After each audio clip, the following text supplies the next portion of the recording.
அதிரசம் செய்கிறதுக்கு 2 டம்ளர் பச்சை அரிசி எடுத்துக்கோங்க. அரிசி நல்லா குண்டாக இருந்துச்சுன்னா சூப்பராக வரும்.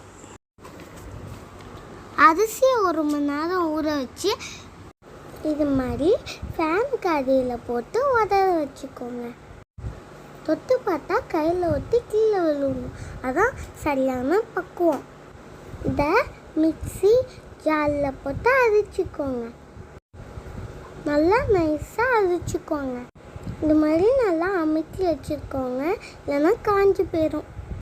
இப்போ பாகு எடுத்துக்கலாம்.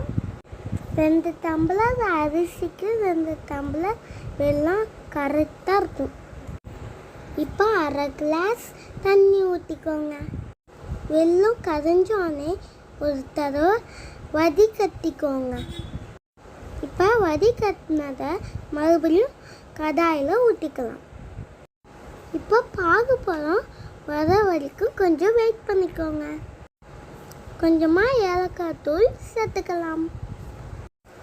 இப்போ பாகு ரெடி ஆகிடுச்சா பார்க்கலாம் வாங்க. இது மாதிரி தண்ணியில் கொஞ்சம் விட்டு பார்த்தா கையில் இது மாதிரி எடுக்கிறதுக்கு வரணும். இப்போ நம்ம பாகு ரெடி ஆகிடுச்சு. இப்போ மாவை கொஞ்சம் கொஞ்சமாக சேர்த்துக்கலாம். இப்போ கொஞ்சம் கொஞ்சமாக சேர்த்து நல்லா கலரி விடுங்க. கட்டி இல்லாமல் கலந்துக்கோங்க. இப்போ எல்லா மாவையும் சேர்த்து நல்லா கலந்து விடுங்க. முதல் நாள் நைட்டு அதிரசத்துக்கு தேவையானதெல்லாம் பண்ணிட்டீங்கன்னா அடுத்த நாள் நம்ம சுடுறதுக்கு ரெடியாக இருப்போம். எல்லா மாவையும் போட்டு நல்லா கலந்துட்டு வேறு ஒரு பாத்திரத்தில் போட்டுக்கோங்க. இப்போ அதிரசம் மாவு ரெடி ஆகிடுச்சு. ஒரு நாள் ஃபுல்லாக ஊற்றுதுங்க. இது அப்படியே இருக்கட்டும், அடுத்த நாள் பார்க்கலாம். நம்ம மாவு ரெடி ஆகிடுச்சு, வாங்க அதிரசம் செய்யலாம். மாவு நல்லா செட் ஆகிடுச்சு. இப்போ ஒரு கடாயில் எண்ணெய் ஊற்றிக்கோங்க. எண்ணெய் ரொம்ப காயக்கூடாது, மிதமான தீயிலேயே இருக்கட்டும். இது மாதிரி ஒரு கவரில் மாவை உருட்டி வச்சுக்கோங்க. இந்த மாதிரி லைட்டாக ப்ளஸ் பண்ணி எண்ணெயில் போட்டு பொரிச்சு எடுத்துக்கலாம். ரொம்ப ஹீட்டாக இருந்துச்சுன்னா மாவு பிரிய ஆரம்பிச்சிடும்.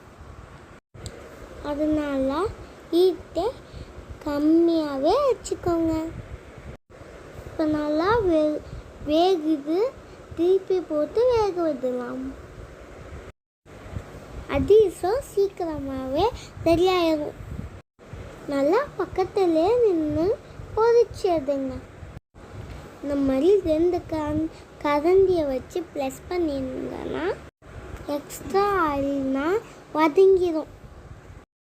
இப்போ சூப்பரான அதிரசம் ரெடி ஆயிடுச்சு. நீங்களும் உங்கள் வீட்டில் செஞ்சு பார்த்துட்டு கமெண்ட் பண்ணுங்கள், லைக் பண்ணுங்கள், ஷேர் பண்ணுங்கள், சப்ஸ்கிரைப் பண்ணுங்கள். தேங்க்ஸ் ஃபார் வாட்சிங்.